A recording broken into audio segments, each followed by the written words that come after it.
Just let me know when to start.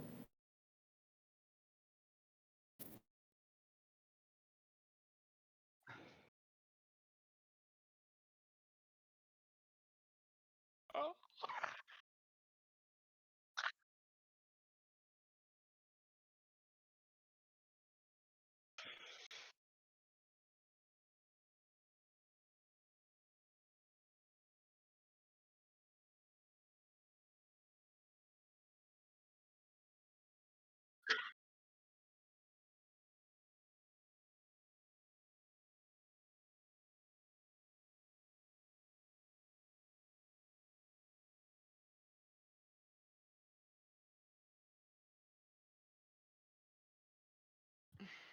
Thank you. The value that should underpin this debate is justice, defined as upholding the rights of all groups and individuals. In order to be justified or preferable to inaction, a government restriction must meet the following criteria. First, it should not violate the natural rights of a person or group of people, as human rights are fundamental to any moral system and must be protected. Second, the net effect of this restriction must be positive, as a government policy that fails to provide for the common good no longer has a justification to infringe on liberty. If current immigration restrictions fail to meet even one of these criteria, they are unjust. Natural rights are those that are inherent to all human beings, regardless of whether the government recognizes them. These include rights such as life and liberty, which still exist as human rights in the absence of any formalized government. When we say that the government ought not to kill people, we are saying that those people have a natural right not to be killed. The principle of equality holds that if there exists no morally significant difference between two groups of people, both groups have the same natural rights. Note that there is no morally significant difference between citizens and non-citizens. Clearly, a person's moral worth is not determined by their place of birth, and the distinction between citizens and non-citizens is a legal distinction, not a moral one. Saying that different rights ought to be afforded to citizens and non-citizens is essentially saying the government classifies Group A as having more rights than Group B, hence the government ought to classify Group A as having more rights than Group B. It's begging the question. Because there is no morally significant difference between citizens and non-citizens, these groups have the same natural rights. Black men were not granted citizenship until 1868, yet they were still morally equal to white men. Despite not being classified as citizens, they had the same natural rights as citizens. Note that all objective morality is derived from natural rights, otherwise it is subjective by definition. Note that certain things are objective rights. The right to accept a job from an employer to support one's family is derived from the right to liberty and the right to meet one's basic needs. The right to express free speech in a public space is also based on the right to liberty. These are natural rights, meaning that non-citizens have them as well simply by virtue of being human. Michael Huemer offers us this thought experiment. Marvin is in desperate need of food. Perhaps someone has stolen his food, or perhaps a natural disaster has destroyed his crops. Whatever the reason, Marvin is in danger of starvation. Fortunately, he has a plan to remedy the problem. He will walk to the local marketplace where he will buy bread. Assume that in the absence of outside interference, this plan would succeed. The marketplace is open and there are people there who are willing to trade food to Marvin in exchange for something he has. Another individual, Sam, is aware of all this and is watching Marvin. For some reason, Sam decides to detain Marvin on his way to the marketplace, forcibly preventing him from reaching it. As a result, Marvin returns home empty-handed, where he dies of starvation. I think it's clear that Sam's actions here are clearly unjust and morally comparable to murder. We would furthermore say that Marvin has an inherent human right to trade with a willing seller, unhindered by a third party such as Sam. Yet this scenario reflects America's current immigration policy. The role of Marvin is played by would-be immigrants who wish to be employed in the U.S. and who many in the U.S. would be willing to hire. The role of Sam is played by the U.S. government. In denying entry to would-be immigrants, the U.S. government is directly harming them. It's clear that accounting for the effect on immigrants makes by proposal a net positive. According to the National Bureau of Economic Research, net gains per worker from highly loosened immigration policies would be tens of thousands of dollars per year just in terms of increased income. Workers also become multiple times more efficient than in their home countries. MIT found that skill-based visa programs increase the supply of skilled labor in the Philippines by incentivizing higher education. For each nurse that migrated to the U.S., 9 additional nurses were licensed in the Philippines. Use of public services, which we will discuss later, are a net benefit. They cost the government money, but they are beneficial to the immigrant using them. And due to economies of scale, the more people that use a public service, the cheaper that public service becomes per person, since some costs are fixed. As there is no morally significant difference between citizens and non-citizens, this is a net positive. Most would-be immigrants come from Mexico, El Salvador, and Guatemala. Due to poor economic conditions, each of these countries has an average life expectancy about 7 years lower than that of the United States. Hence, allowing an immigrant into the U.S. will on average raise their life expectancy and the life expectancy of their children by about 7 years. Immigration actually boosts average U.S. life expectancy, so the benefit is likely even greater than the figure I just gave. For the sake of argument, I'll also discuss the effects of immigration on the economy strictly from the perspective of U.S. citizens. Immigrants are often poor when they enter the U.S., largely because they come from places with less opportunities. But immigrants don't stay poor because they seek employment and rapidly begin contributing to the economy. The National Bureau of Economic Research found that the efficiency of migrant workers does not significantly depend on which migrants are selected. According to the National Research Council, the net fiscal impact of admitting one unskilled immigrant when accounting for all long-term effects is only negative $13,000, the calculated difference in the cost of services they use and what they pay in taxes. This may seem like a net negative, but we must also account for the value of goods and services produced by each immigrant over their lifetime. The contribution to GDP by an average U.S. citizen is $70,249 per year. Even if each unskilled immigrant produces only a tenth of that amount, which is being conservative since immigrant salaries are almost identical to those of citizens, then an average unskilled immigrant adds $7,000 to GDP each year, or $140,500 over the course of 20 years.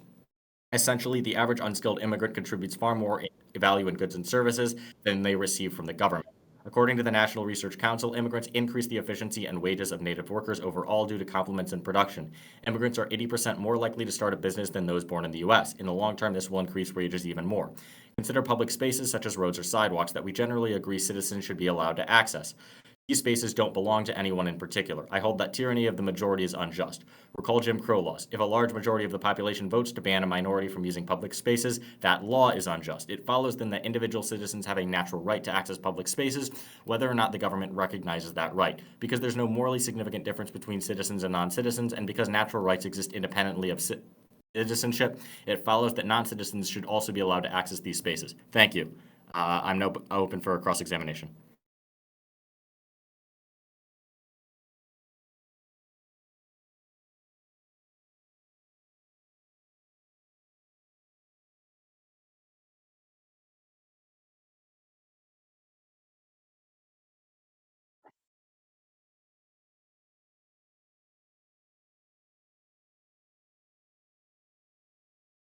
All right. So basically, what I'm gonna ask you is, um, so basically, do you so if so there should be a penalty for moving to a different country because you were born in a country. So my you were born in a country where you were raised, and you want to move to a different country, and that should be a penalty for that, right?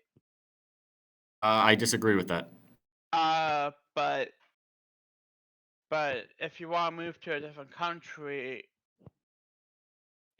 there should be a penalty since you're moving out of your homeland where you were born of. No, I But believe that. Oh, did you want to finish the question? no, go ahead. Oh, no, I disagree that there should be a penalty. I think that access to public spaces and working for an employer is a natural right, as I said in my opening. So I don't think there should be a penalty. But if they're so if yes, but the thing is, they can that agree in a country, but they can move to another. They can move to the U.S. or Canada to get big bucks, uh, and so it doesn't make sense because for me, if I want to get a doctor's note license, I have to pay a lot of money where in other countries you don't, and yet they can come to the US or Canada and just take that spot up. Well, I think that's an argument for making doctors' licenses easier or more efficient to get, or maybe raising the standards so that people with doctors' licenses in other countries aren't considered practiced enough to treat medicine in the US. But I still think it's a right. Migration is a right, so I would not support a penalty on moving into the US.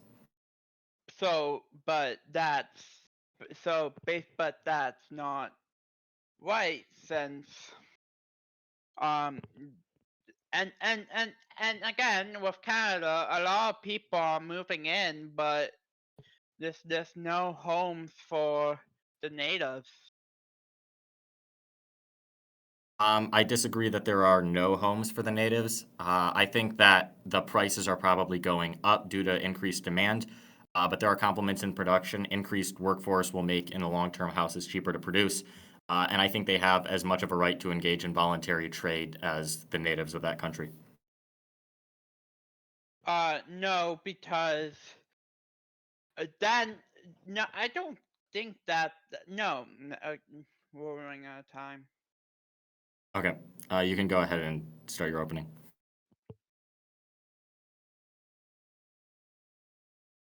Okay.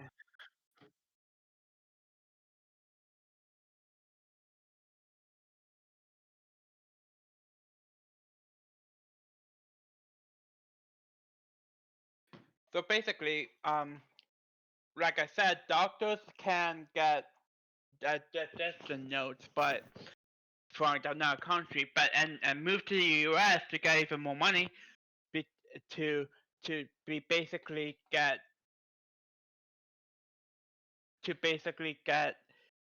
a free market. So basically, if people are moving over, if people are moving out of the country, then then it should be a forthright. Then there should be a penalty since they are moving out of the country, and they're penalizing the natives for them to move into the country. So basically, I don't understand why people are moving out of the country to move into a country where they're not native, to get rid of the natives out of this world. Canada has an issue of housing problems, and a lot of people, and prime minister is like allowing them to come in, even though there's nothing, even though like we have no homes in Canada right now that is for sale, and basically there's something called um basically when you're moving and back to the black, so basically blacks black people move into a country, move into the USA, and they're actually they're taking up so much space, like in the US and Canada, to like, and basically there's a lot of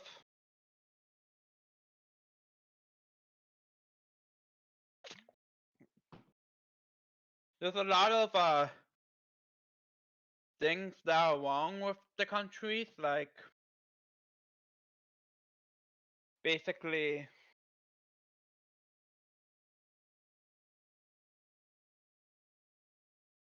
there's a lot of things wrong with the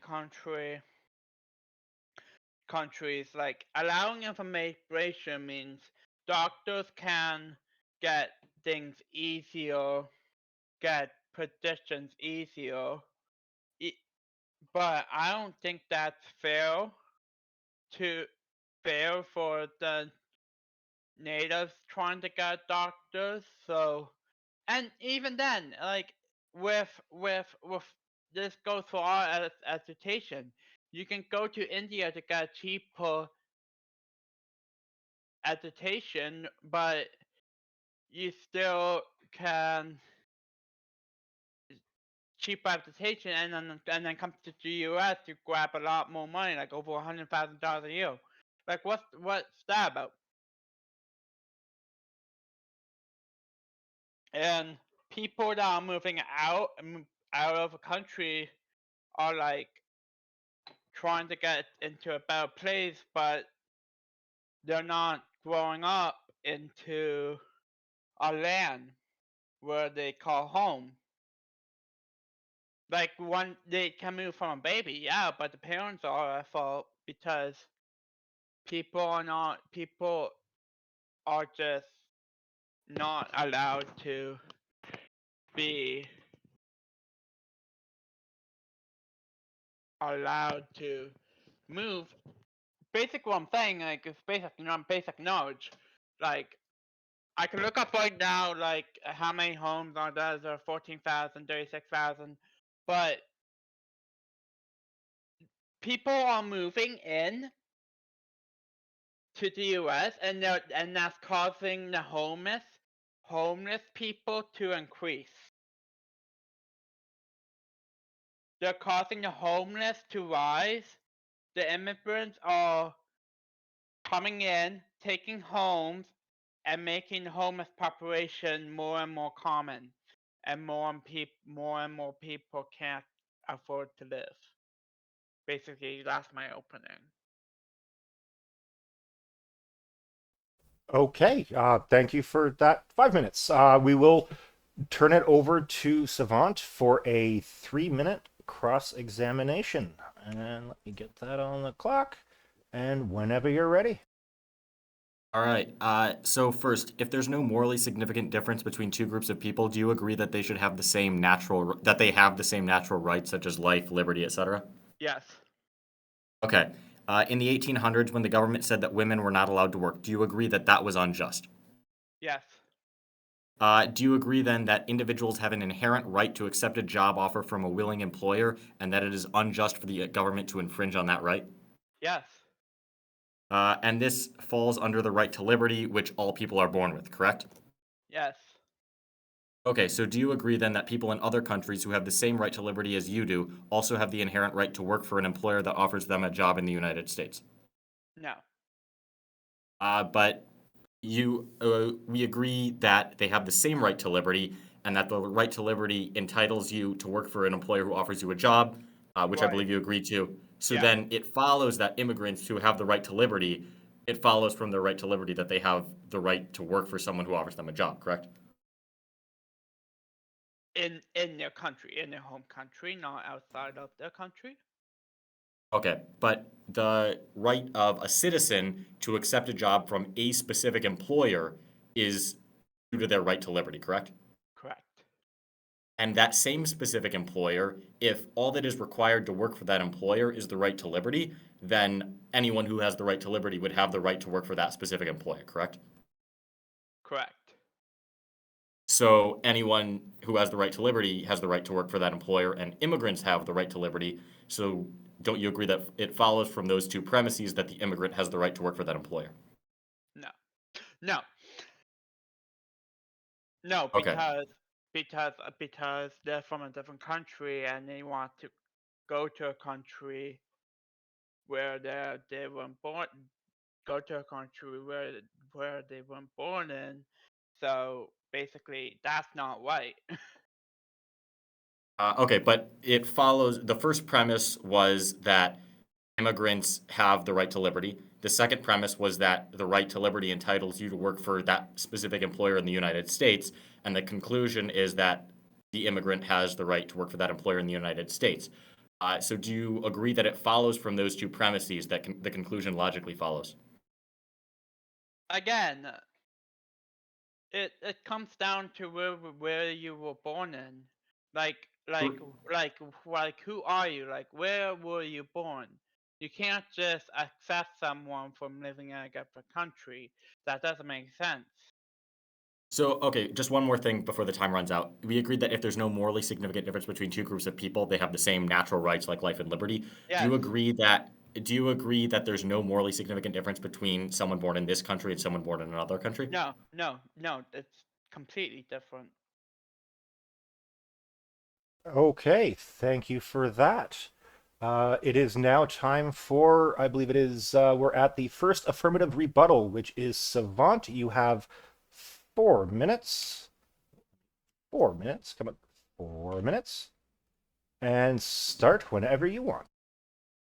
Okay, so I'll be repeating a lot of what I said here because I don't think that a lot of what the negative said addressed the resolution directly, and I don't think most of my points were responded to.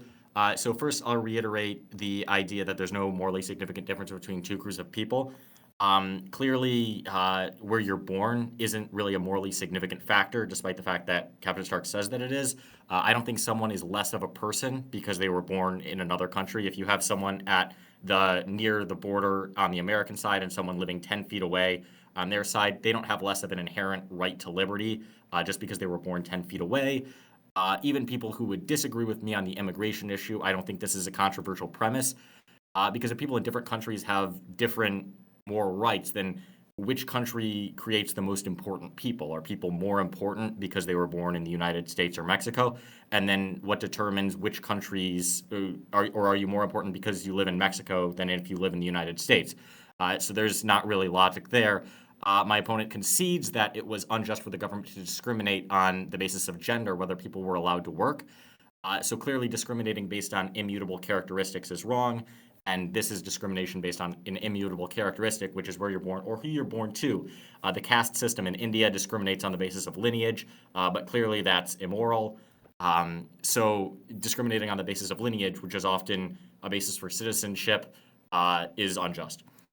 So we have the issue of the doctor's license, but just because a doctor's license is easier to get in another country or in this country, or because our standards for doctors in this country, maybe we have terrible laws surrounding the licensing of doctors.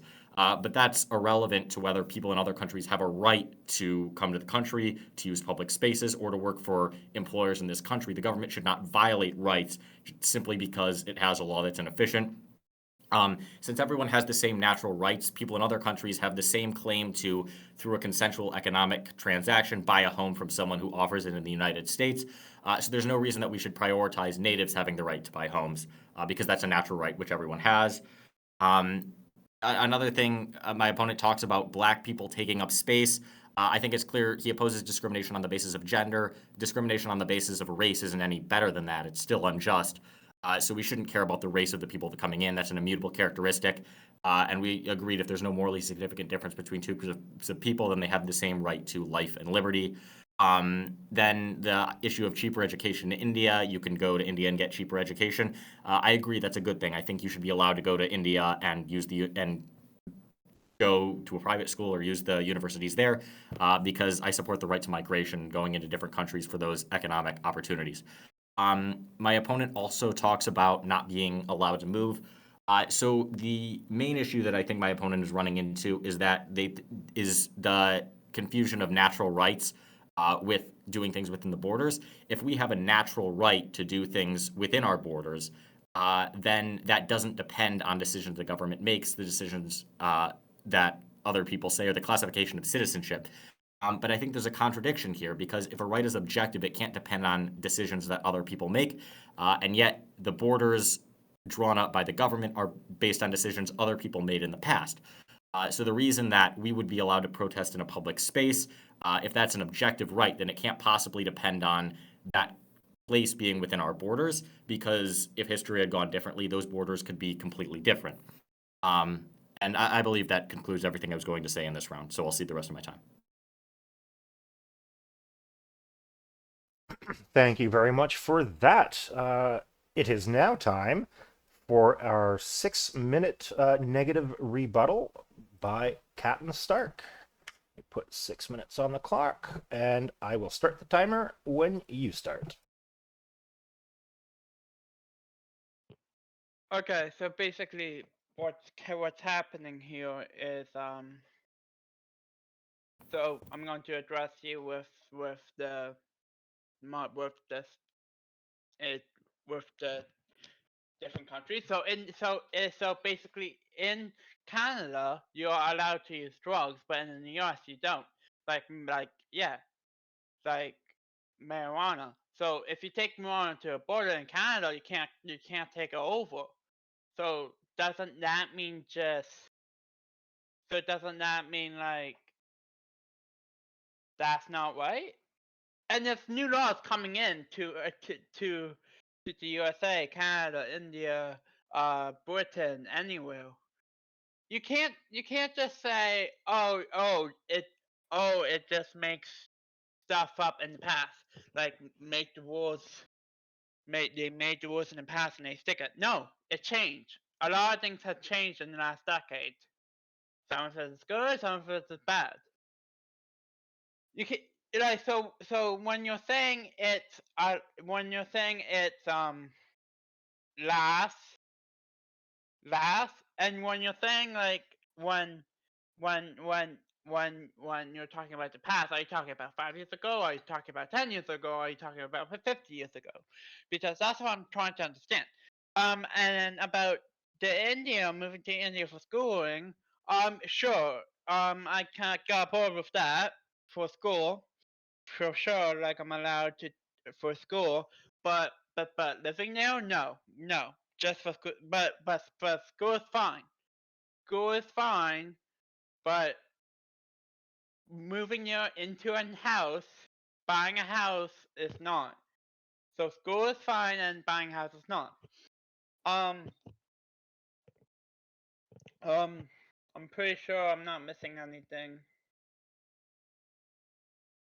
And about the different types of groups of people, I don't think when I say blacks are moving in more often, I'm saying that because of, well, look, I'm saying that as a sample because the Ukrainian people, because of the Russia war, the Russia versus Ukrainian war, they're coming in, and sure, they're fine because it's a war, so they're allowed to come in. But when a country isn't when a country isn't in danger, you shouldn't move to a different country just because it's a bad place. That's not right. But if it's a war, that's fine. If it's for school, that's fine. There's exceptions to the rule, and that's all I'm gonna say on it.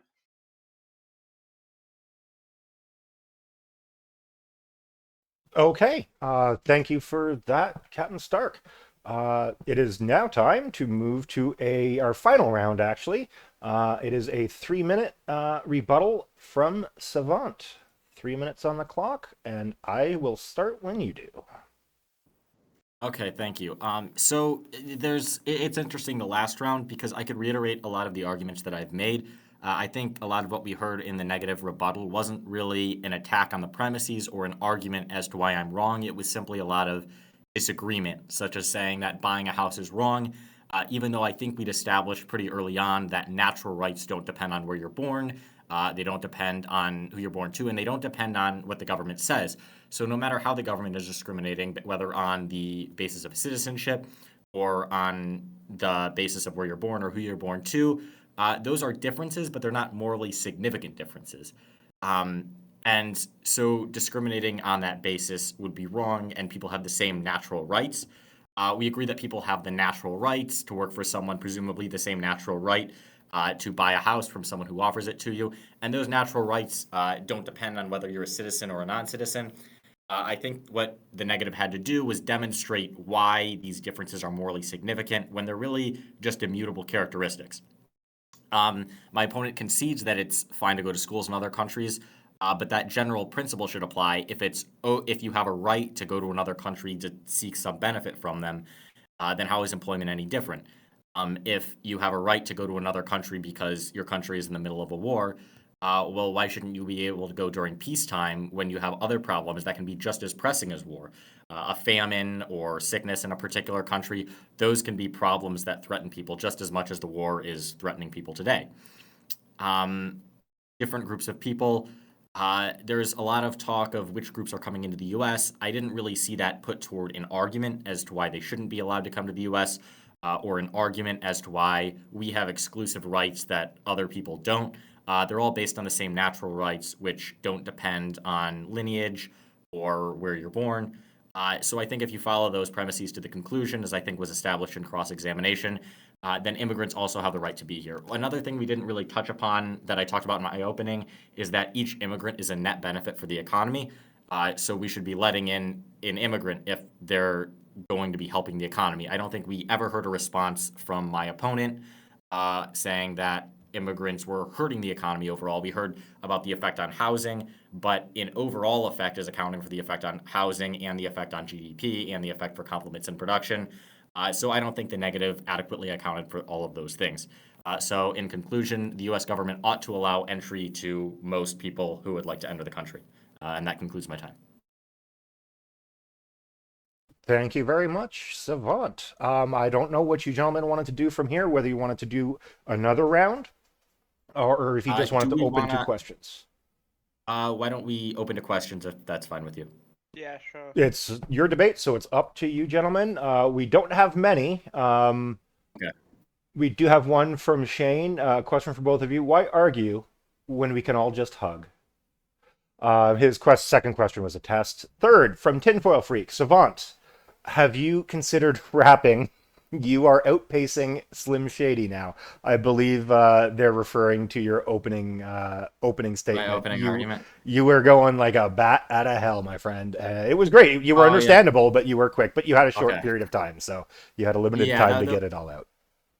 Yeah, my goal was to be to get all the information I wanted and still be coherent. If you actually look at policy debaters, a lot of the people, what I did isn't even considered like spreading.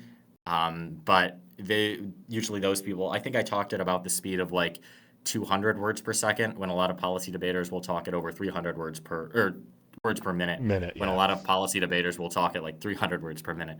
So I didn't even know if it was going to come across as fast to people, but clearly it did.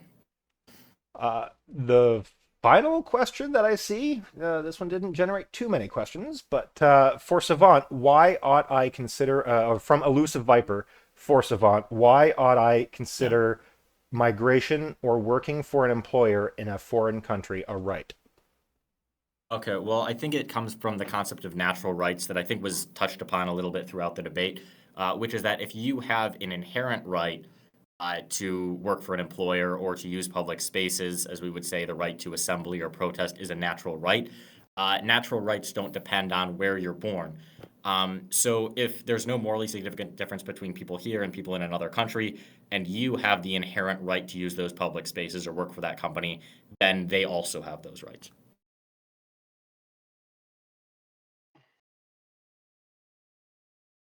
I don't know if Captain, did you want to Captain follow Stark up? respond. Yeah. Did you have No, I'm good. any comments on that? I'm good. Okay. Again from Elusive Viper and again for Savant. Why ought I Okay. consider employment a natural right?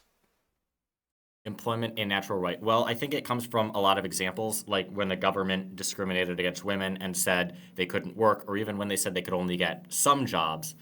That was discriminatory because people inherently have, and if for that to be discriminatory, it means it has to be a violation of rights. So in this case, I think we would say it's a violation of the right to work for an employer.